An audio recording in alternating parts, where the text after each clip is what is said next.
another session on lace cap construction. Now the cap on the left is a cap that I purchased. Now I purchased the cap to see how the caps are being made, store-bought caps are being made. My caps are totally different. Now this cap, if you notice, the lace only goes this far back. That's the full lace. So we ventilate here for the front. And these are the ear tabs on the side. Now, if you notice here, it has a ribbon. This is where the welts are sewn in. Now, you can actually ventilate all of this, and this is stretch. You notice it's a stretch, and this doesn't stretch. Well, it'll give a little bit. But I don't want to use it with wets. So what I'm going to do with this particular one is I'm going to cut it out all the way around like this. Now this is a frontal that I'm going to use on here. So I'm going to put it on here like this, just like that. And if you notice in the back, it comes to right here. And if you notice right here, it goes all the way around here. So we're going to ventilate all of this with the Swiss lace. Then I'm going to ventilate all of this. Now, if the client wants to use wets because she doesn't want to pay the complete price of having the whole wig ventilated, we'll put wets in it, and that'll cost her less. But if we ventilate all the way, it usually takes 80 to 100 hours to ventilate a whole wig if you do it properly. And what I mean by properly is when you're ventilating the back, you don't have to ventilate every hole. You do it based on the density that the client would like for the wig to be. And density means how full they want it. All right? A full wig, like I said, will take anywhere from 80 to 100 hours, most definitely. Now, around here, around the front, right up in here, I usually ventilate every other. Now, when I get in here, which is going to be the hairline, that is done based on the hairline. That's why we always ask the clients to send us a picture of their hairline so we can actually mimic the actual hairline.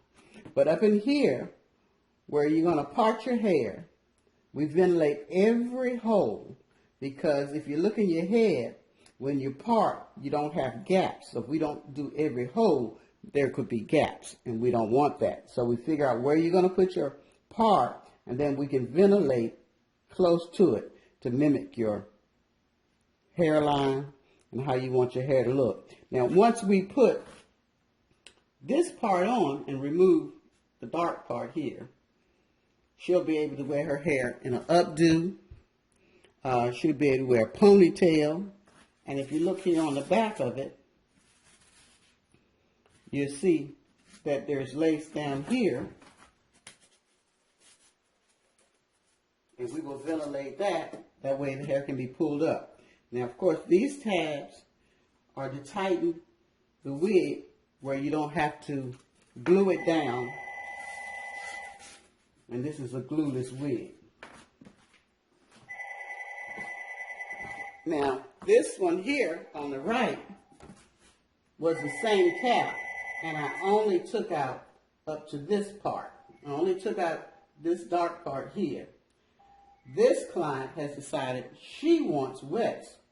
So the wets will start around the back. Now we're going to ventilate here so she can still pull it up, but the wets will start back here and go up to right here and stop. Then the frontal here, the hair will fall over where the wets will not be shown. Now this will cost the client less money. It will also cost me less time to make. So that's one of the decisions you have to make when you're looking for a lace wig. Now this is what we call a lace frontal. That's what this is called, a lace frontal. Now a lot of lace frontals, like this particular one, stops right around here. And what they do is they stop right here, ventilating, and then they start tracking all the way to the back. All right? But we won't be, this particular one will not be tracking up. It will be ventilated all the way to the back. That's what we call a full lace wig. Okay? Now, lace wig making is a dying art.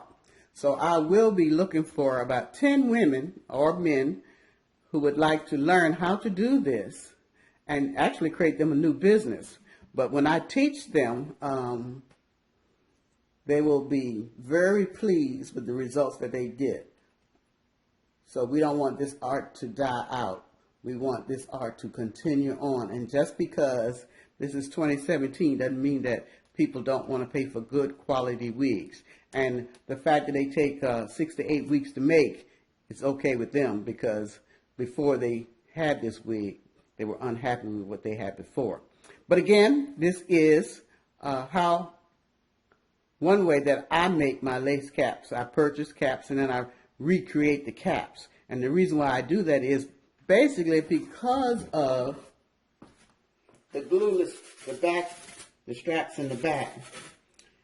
Now I can actually take all this out if I wanted to and just leave this in, or I could take the straps off. I can actually make them, and I have made one. I think I showed that in the last video. So that's it today for lace wig cap construction. I hope you found some interest in this, and stay tuned for more.